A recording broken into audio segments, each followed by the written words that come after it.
at the end of the day, when I lay my head on the pillow back in the dorms, I love soccer. I love the game. Like, that was part of my identity. It's like, who am I without sports? And that's something, again, that I still deal with today with the separation of identity there. But just love the game. So you have to know why you're doing something, because you're going to have extremely tough times. And if you don't have your why, you're not going to be able to get through it.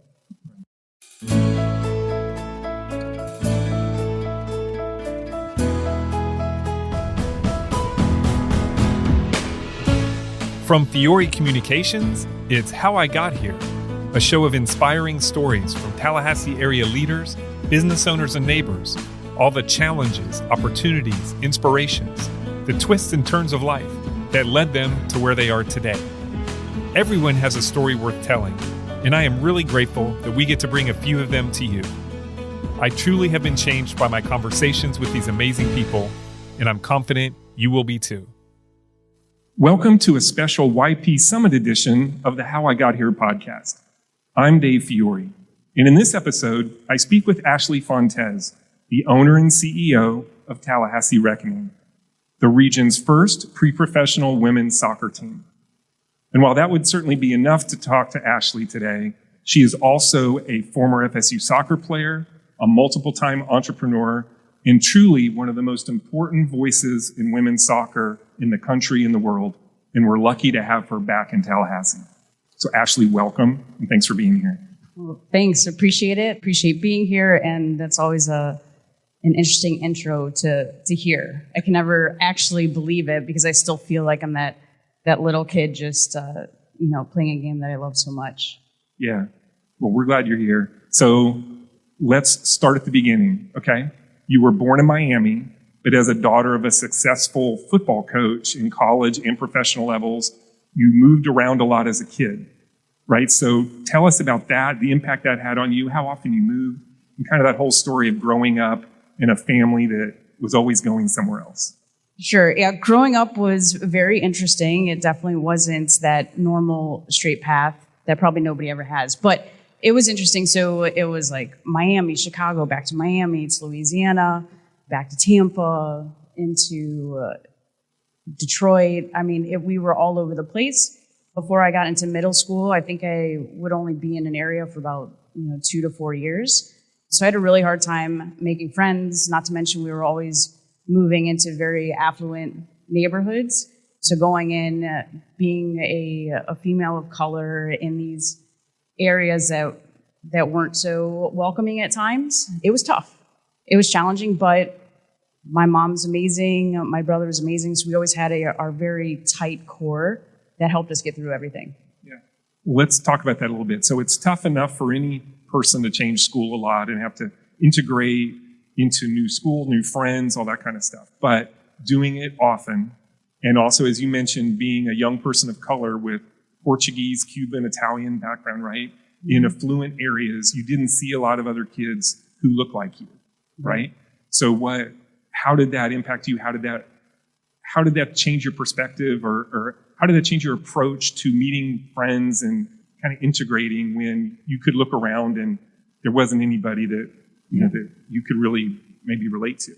Yeah, it was fascinating, especially, hindsight, you can always look back, but fascinating because I never thought I was different until people reminded me that I was different. So you could go and be a young kid and you're excited and a little nervous to be at a new school, but you're excited to make new friends and go do all this. And then you're constantly reminded that you are different. And that's not to anybody else's fault, I don't think. But there's a learning process. And what I've learned over the years growing up and going through, it's just you have to have a very strong core. And for me and my family always growing up, it was spirituality and having that connection to faith, to know that you have that internal strength that nobody can take away from you, and that'll get you through whatever you need to get through. And then give people grace, because they don't know what they don't know. So give them the opportunity to know you. And honestly, I did that through sports. Like, it saved my life multiple times. It made me feel very comfortable. It made me feel normal. It gave me a place to be me without being different. Right. So a way that you built that, kind of bridged that relationship gap, was by playing a lot of sports, like you said, and it helped that you were really good at them, right? Only would help if you were terrible at sports. That probably wouldn't help make many friends, but you were really good at it, which helped. So tell us about that. So you played lots of sports. What sports did you play? How did that happen? Oh my gosh, I love to compete. I still love to compete. It drives my family crazy. My kids won't play basketball in the driveway with me anymore because they say I'm too crazy. But I mean, I loved it. I would compete with my brother right away. He's just barely a year older than me, so we would race and I would beat him and he would cry and I'm like, I don't understand. I love to compete. I was in swimming and tennis and basketball and soccer. I played men's football. Softball, track. I did everything and anything I could to compete because it didn't matter what anybody else thought. It was always me challenging myself to see how much better I can get and how I can grow. And it was really, like, again, saving grace for me. Okay. So you enjoyed it as a challenge to yourself as much as what other people thought about it. Oh, absolutely. I mean, you play sport. I think that's the best thing about playing sports is you can have a starting point and then you can have a goal. And you can get to that goal if you're willing to put the work in, and you'll see those results day after day, little small gains, they get you to your goal. Right. So growing up in middle school and high school, those younger years, what was your favorite sport to play? Oh, it was basketball. Basketball's always been my favorite. I know I've had a long career in soccer and I'm still in soccer, but basketball was everything to me. But that's because you look at the time I was growing up, there weren't women's sports on TV. WNBA wasn't around until, 96? I grew up watching Magic Johnson and Michael Jordan. The rare times my dad was around, that's what it was. So I'd watch them. I'd go in the driveway. I'd pretend like I was them. I'd shoot around. I'd have a great time. And yeah, middle school and high school, it was basketball. Right. Okay, then when you got a little older and you had to make some decisions about sports, you had an experience with a basketball coach that maybe wasn't handled the best by him. And tell us about that experience and how that led you to focus on soccer some more. Isn't it so funny? That is the experience I had with my high school basketball coach was definitely a pivotal and defining moment for me. Like I said, basketball was everything. I thought I was going to go play in college. I had been getting recruited to play in college, and he made me quit volleyball. He made me quit track, softball, and he was trying to get me to quit soccer. But soccer I had been playing consistently since I was in first grade. So that was really tough for me to let go of. It came head to head going into my junior year, and I wasn't going to give up soccer, oddly. So that kind of put me on the path of, it really, really hurt because I didn't have a coach that was supporting me for me. It was more about him. And I think that changed the trajectory of what I was going to do, but then my outlook on everything too. Right. So in his short-sighted view, he wanted you to be the best basketball player you could possibly be, which in his mind meant giving up everything else and focusing just on basketball, which is very counter to what most coaches want now. They want you to experience, develop more as a whole athlete and as a whole person, right? Right. And I'll combat that a little bit. I don't think he wanted me to be my best. I think he wanted me to fit into his program and what he needed to win. And it wasn't about, he also made me quit my AAU basketball team. So it was, again, very different and challenging and against what a coach's role should actually be. Right. Okay. But here we are still talking about it 20 plus years later. And this guy that absolutely had to happen, or else none of my life would have been what it is now, leading up to it, and fighting and advocating for young athletes and everything. It's because of moments like that. Right. You took that and used it for good. Absolutely. Right. Okay. That's great. So, and then in high school, and I don't know if this was before or after, I was a little unsure on the timeline, but when you moved to Rochester Hills in Michigan, which is outside Detroit, you moved there because your dad was hired by your Uncle Wayne to be a defensive backs coach with the Detroit Lions. Right. Right. So that's a pretty big deal. So first, I just want to ask, what was it like to be an athlete? Well, I want to change this. Let me ask this first. There, when you moved to Rochester Hills, you met a friend, right, who became your best friend and really changed the trajectory of your life. Tell us about her and what she did. Yeah, so I think I truly believe that people come in and out of your life at the right time for certain reasons. And that friend definitely did. She lived down the street from me. She was crazy like I was. She was like fun crazy or crazy? She was, well, let me say, like I always kept mine in, but she was just no regard for anything, was very bold and confident. And I think I needed that, especially since I had moved around so much. Building trusting relationships was hard, and you never really had somebody fight for you, for me. But she didn't care. It was just like, yeah, cool. I got a friend down the street. We can go walk to school together. We can rollerblade together. We can do all the sports together. We were on the same soccer team, played volleyball, basketball, everything together, softball. So she was great. It was the first time that I'd finally had to experience like a true friendship of somebody that would have your back, or somebody that would stick up for you, or introduce you to other people, somebody that made you feel included and normal. Yeah. And that led to some specific opportunities with soccer too, right? And that some introductions she made and helped you get on a club team that had a big impact. It did. So when we moved to Michigan, I moved there too late, so I missed all the tryouts and everything. And for travel soccer, I was playing on the local rec team, but she was on one of the best travel teams in the state. She started to bring me to some of the practices, made that intro, and that definitely got me started in the right way, on the right path for soccer at Michigan. Right. Okay, and I do want to touch on this. When we talk about your dad being, and for the purposes of this conversation, football is football and soccer is soccer. So apologies to our South American and European friends who would say otherwise. Right. So when your dad's a very successful NFL, like I said, college football coach, and you're playing women's sports, what was it like, even though you weren't playing men's football, what was it like growing up having a dad who was a coach and that relationship? And I imagine the dynamics are a little bit different than somebody whose dad, that's not their job to help develop athletes. Right. There's a lot to that question. I think a lot to the relationship. It's very dynamic and complex. Let me take a step back and tell you try to frame it right.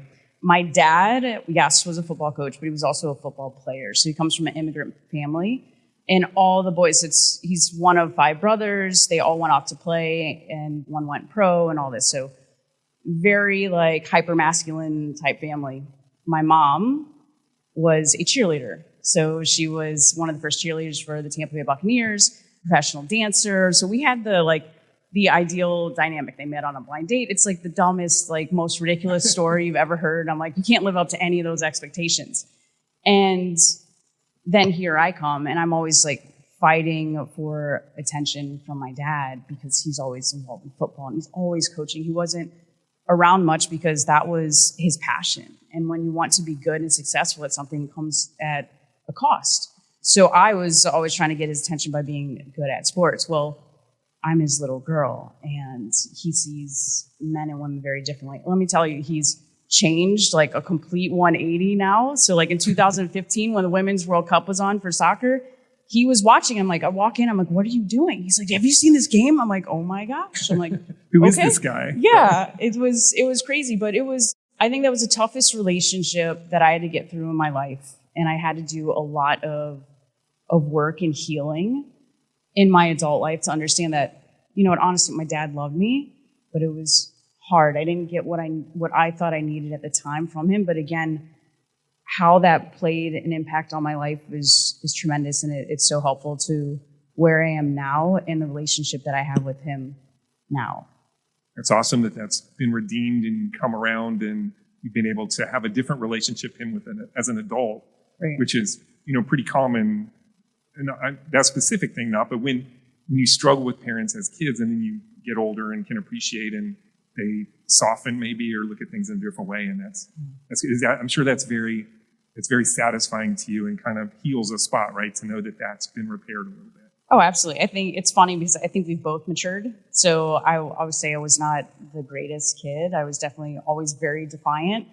And I think he's also matured in the sense that he understands the fight that I've gone through and why I've done it. And I think he starts to to appreciate it and see things a little bit differently in terms of like men, women sports, like everything that we have to fight for and go through. Yeah, that's awesome.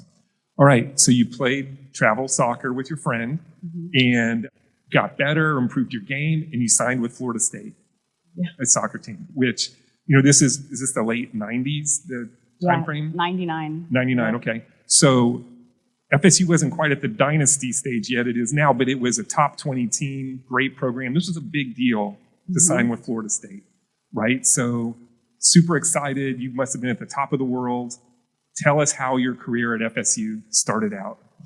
Yeah, so I was definitely at the top of the world when I signed. So just to, again, give you set the stage a little bit. So I played on one of the best teams in the nation growing up as a youth player, Michigan Hawks.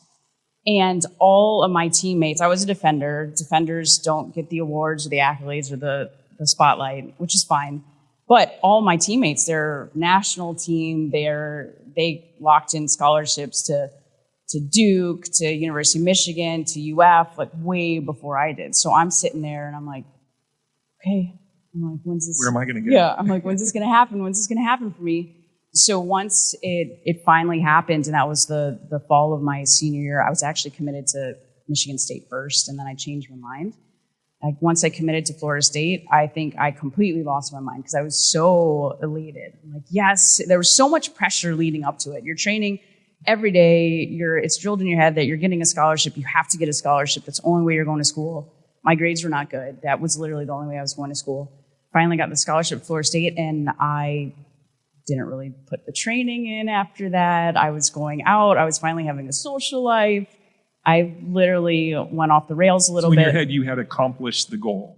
Yes, and then I didn't think about what that actually meant. So then I come down to Florida State. This is the worst moment. The coach brings me in his office the first day, and he's so excited. And I was like, oh my gosh. I'm like, I'm about to let him down so big. That was the moment I realized, I'm like, I didn't do my summer workout packet. I was out at the beach. I was out, hanging out with friends. I was living an amazing life. And I came in, I failed every fitness test. The coach literally hated me within 48 hours. It was like, we put all this money into you, you didn't show up right, and I didn't. So that fall season was very tough. We didn't have, we kind of had cell phones, but I was still on the payphone calling my parents every night. I'm like, please let me come home. I was begging to come home, crying. Stuck through it. When we went into after the fall season ended, I just started working out a ton, doing all the extra stuff. By springtime, I was starting, and then it completely changed the trajectory for that. Actually had a really good career there. Yeah. Well, yeah, more than a really good career. But so what life lesson is that when, you get something you wanted for a long time and then you sort of mess it up, but you don't give up, you're strong, you fight back, and then you end up having a super productive career at FSU, again, as a starter on some really good top 20 teams. Mm-hmm. So you ended up, looking back, you had a very successful career, but it almost didn't happen. Right. So again, as you're looking back on your life and you say, well, that was a time where I said, I'm not going to let this get away from me. So talk about how you worked that on your mind and what lesson you learned from that. Yeah, honestly, I think it's really similar to, and I know we'll get into this later, but it's really similar tying into business, right? If you're trying to start something yourself, you have to know your why. So if you go back to the beginning of our conversation, we're talking about sports. It resonated. It was everything to me. So same with soccer. It's like, well, why am I doing this? I'm not doing it for anybody else. Nobody's forcing me to be here. Nobody said it's all or nothing. I didn't have to do it. I did it because I wanted to. So remembering that at the end of the day, when I'm crying and my parents won't let me come, thank goodness they did not let me come home. But when I'm crying and trying to work through it, it's like at the end of the day. What were those conversations like when you said, I want to come home, and they're like, no, we're not going to let you give up? Oh, it was, all I remember is crying. I don't know. I can't even remember. And I know now, talking to my mom, she's like, that was the hardest thing. So I'm very close to my mom. But just getting through it, I had very supportive teammates. I have the best friends. They are still my best friends to this day. We still get together every year, and it's amazing what those 5 years, how it actually ingrains in your life. But at the end of the day, when I lay my head on the pillow back in the dorms, I love soccer. I love the game. Like, that was part of my identity. It's like, who am I without sports? And that's something, again, that I still deal with today with the separation of identity there, but just love the game. So you have to know why you're doing something, because you're going to have extremely tough times. And if you don't have your why, you're not going to be able to get through it. For sure. All right. So what happened after you graduated? So unfortunately, after I graduated, the Women's Professional League, which was WUSA at the time, folded. So I couldn't go play pro, and that was devastating. But again, another pivotal moment of how this feels, right? So it's like, well, could I have? I don't know. But you see men's sports has been thriving since the early 1900s, and they're professionalized, and they're making money off it. It's like, why can't I do that? So that was another piece that really stuck with me. Moved up to DC, trying to find my way. The internet was, for like searching for jobs on the internet was not really quite what it is today. Vetted out. Yeah. So we no were Indeed or Monster even or anything. I was on, it had just started. It was workinsports.com. And there was this agent posting. Yes. I'm like, I can be an agent. And I went down I paid my own way to fly down to Miami to become a basketball agent. We evaluated all these players so they could go play. And we were supposed to get paid, and it was like $75,000 base. And that was a lot back then. I'm sure it's still a lot now for an entry-level job. I was so excited. Flew back to DC, and they're like, all right, there's another event. Still hadn't gotten paid yet. There's another event in Boston. I'm like, no problem. I'm like, I'll be there. Go do the same thing, pay my own way, and there's other people in it too. Boy, was that the best scam. And you know what? The funniest part about it, which should have been the red flag, the guy that was running it, his name was Phil Jackson. It was not Phil Jackson. Not the Phil Jackson. Yeah. So we should have known, but totally got scammed. And again, another good learning lesson. It was like, well, I really want to be in this. How do I get in this? That led me to my first gig of being in a new venture, which was an expansion basketball team for the American Basketball Association up in Maryland. Great experience. And then led me to Washington Wizards and Mystics, DC United Women, Washington Spirit, and just kind of this trajectory of new ventures. Yeah. I bet that guy's name was not even really Phil Jackson. I don't know. I should look him up. His name was probably Philip Jackson or something. It was, yeah. Decided to go with Phil. All right. So talk about and you did some coaching too, right, in that time? Yes. So talk a little bit about the transition from being a player to a coach and why that can be hard. Yeah. So at first, I really wanted to get away from the game because it touched on that identity piece a little bit. Once you stop playing, whatever sport it is, doesn't matter how long you've been playing it, it's really hard because you don't know yourself separate from that sport. Because every day you're getting up, you're training for a goal, you're training for yourself to get better, for your teammates so you can compete and win, so you can ultimately get to that championship. I didn't want anything to do with soccer when I initially graduated, and a couple years went by and people kept pulling at me. They're like, we need coaches, we need female coaches, will you come coach, will you do this? So I finally met with, his name's Paul Ellis, it's actually Jill Ellis's brother up in DC, asked for some guidance on, okay, so I get into coaching, what should I be doing? He put me on the pathway to get my licenses. I started working with young kids, and it was challenging because you don't know the parent part yet. I think that was the biggest thing. And here I am, I'm like 25 years old, and I'm working with more so with like 40-year-old, 50-year-old parents, and I don't have a kid myself. Parents will do everything to protect their kids, as they should, but I think there was a big missing component there in my education for you're not just training kids, you're coaching a team, and that includes the parents too. But the best thing about transitioning to coaching was because of the experience I had with that basketball coach, or because of some of these other experiences, I knew that it wasn't about me when I'm out there coaching. I need to make sure that these kids have the best experience they can with me providing all the resources that I can for them so they can thrive, because you only get to be a youth athlete one time. Like, you guys remember the days when you're, young, it goes by so fast. Like, I don't remember that. Yeah, right. They probably do. Yeah. 18 years, it goes by so fast. So, as adults, and when you're in that role as a coach, you have a massive responsibility to make sure that it's not about you. Yeah. And we'll be right back. How I Got Here is sponsored by Barano Heating and Air Conditioning in Tallahassee. I've been friends with Patrick Barano since we met in a chamber leads group about 15 years ago.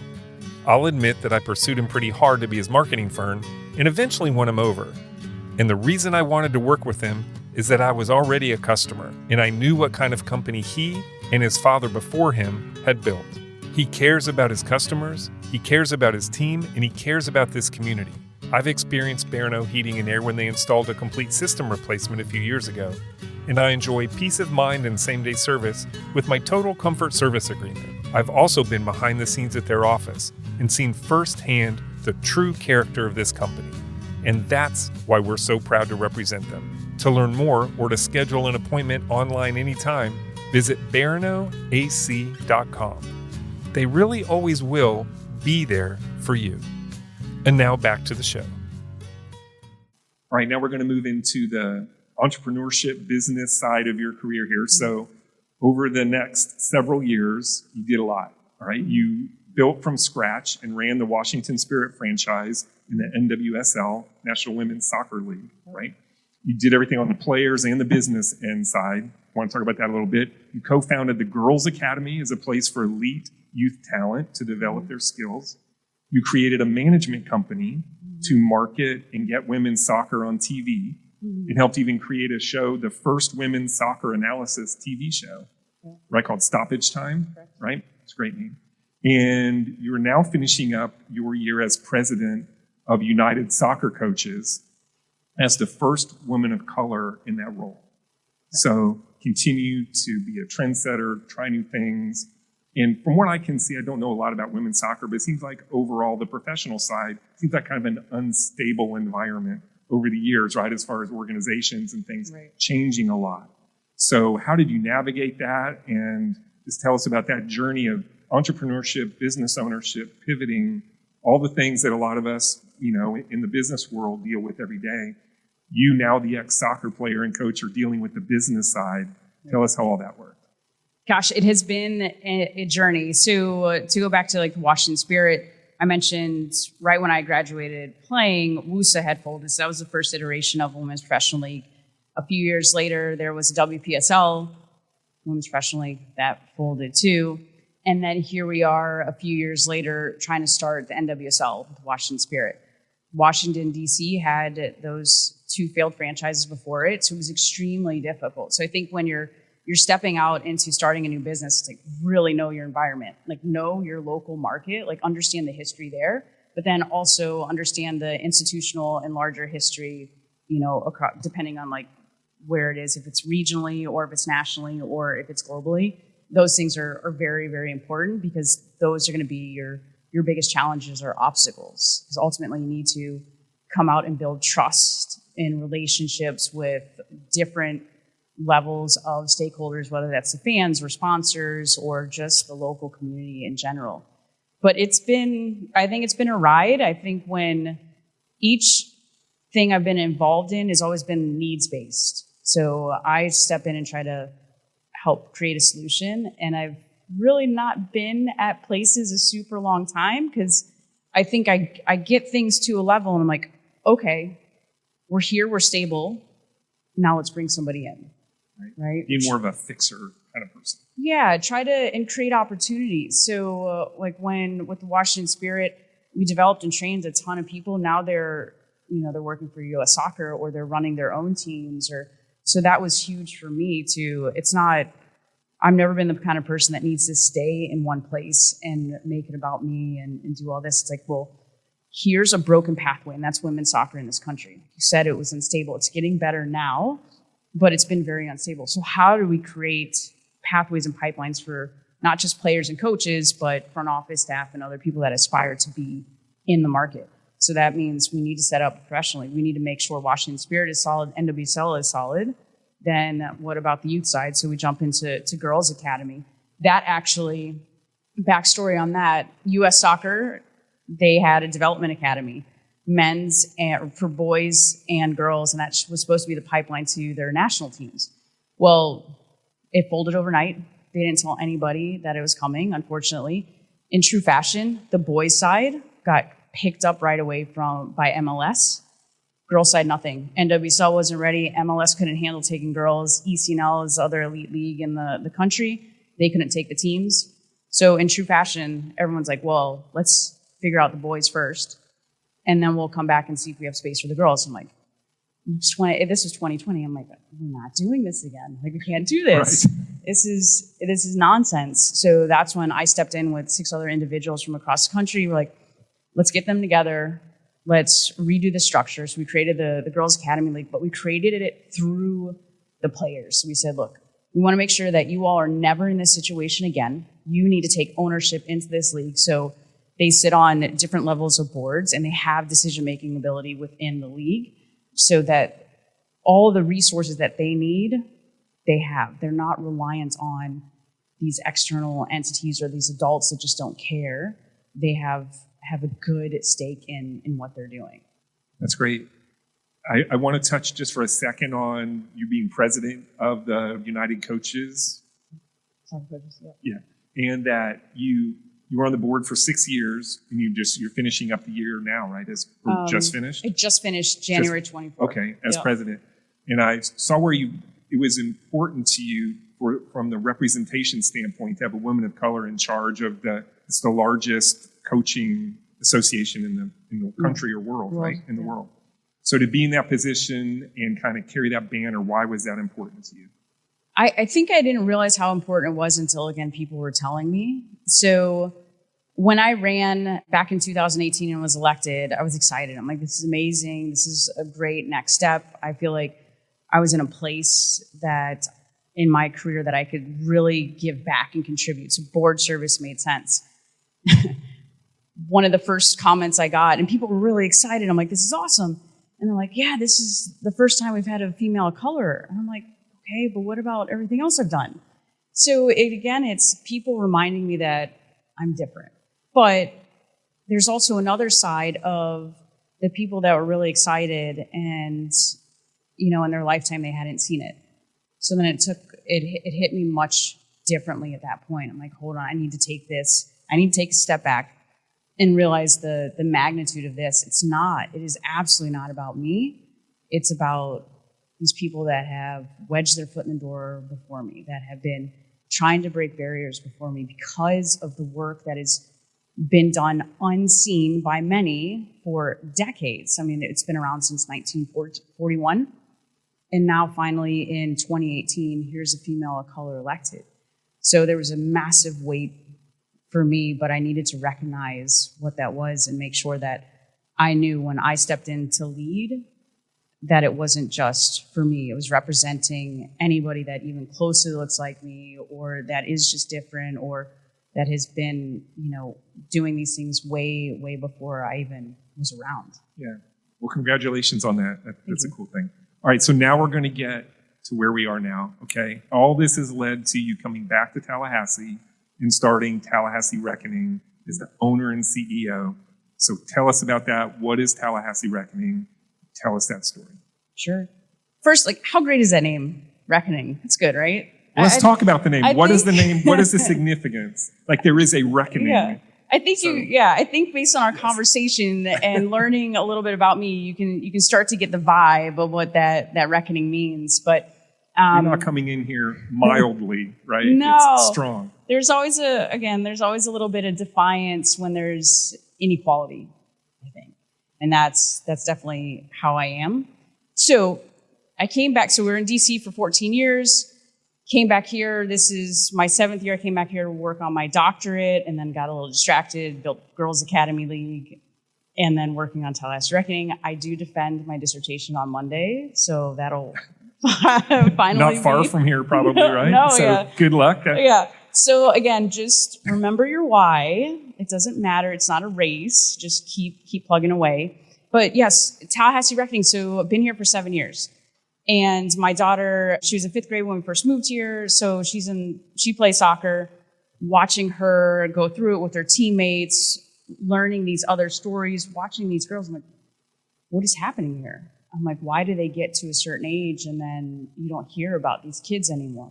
How are they getting to where they need to go and they're not? So it really resonated with me when these two juniors came up to me that I've seen play a little bit, and they're like, so our coach told us to come talk to you about playing in college. Who's helping you? Like, nobody. I'm like, what is your coach doing? Nothing. I'm like, oh my gosh. And they're two of the best players. They're coming back to play for us this summer. It's awesome. But they're two of the best players. What in the world? So I started looking and researching a little bit more. So even now, we have players starting in middle school that are driving to Atlanta to chase their dream. They're driving to Jacksonville to chase their dream, to play on teams. So it's not just like a one-off event. They're going to Orlando, Pensacola, and Tampa because we do not have the resources here. We have not invested in our girls. So Tallahassee Reckoning, we are breaking barriers and geographic barriers and institutional barriers that the girls face here. We're doing that by bringing in, like leveraging the resources and expertise that I have and network connections, bringing in those professional resources to them here. So we can train and develop them from August to April and then cap off in the summertime with a pre-professional team and also reserves team. But right now, where we are in Tallahassee, where we've been for decades, these girls, they watch the best team in the country play in the fall, and they are inspired.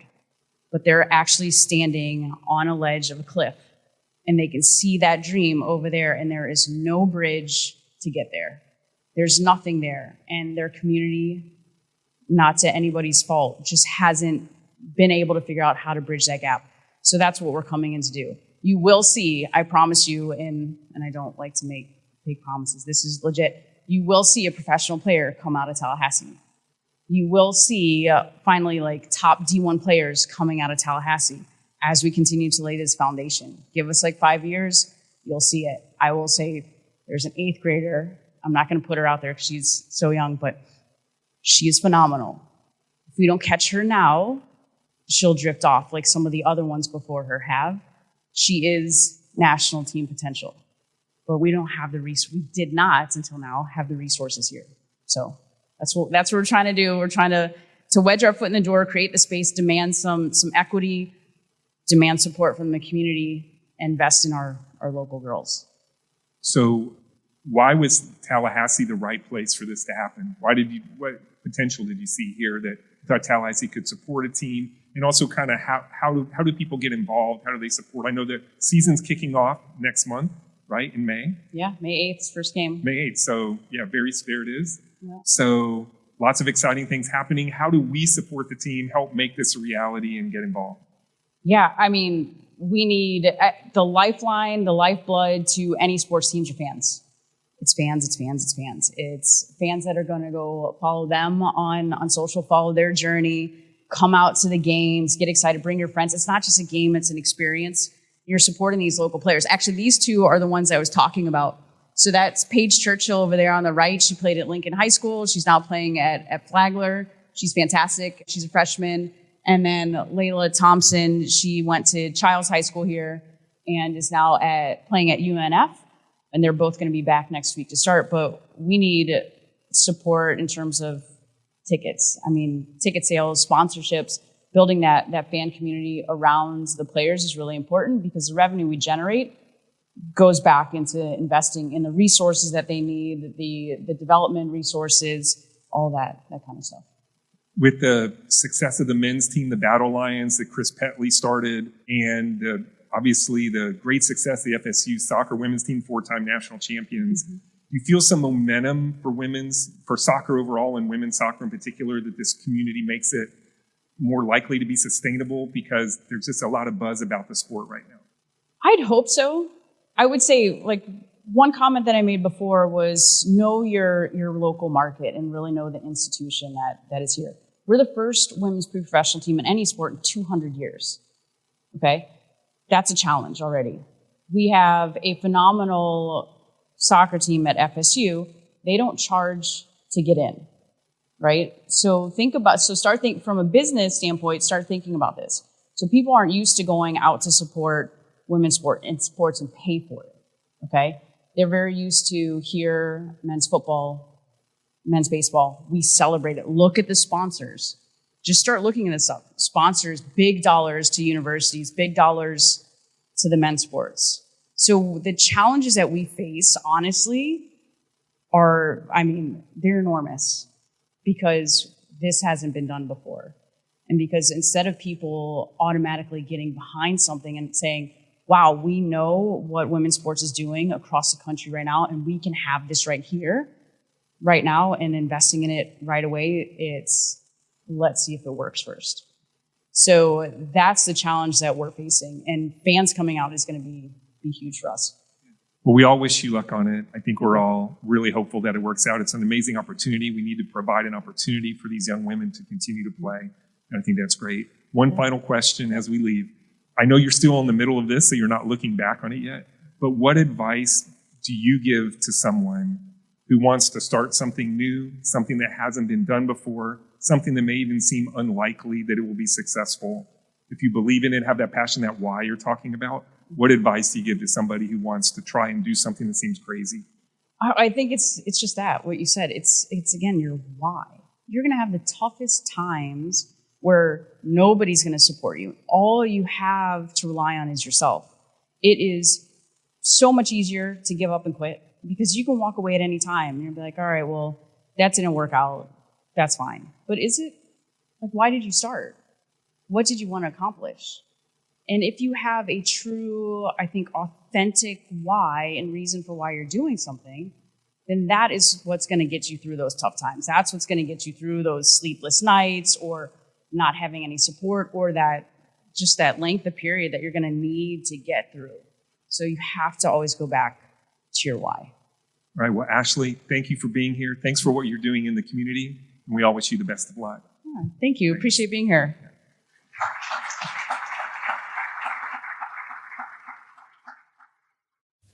Thanks for listening to the show.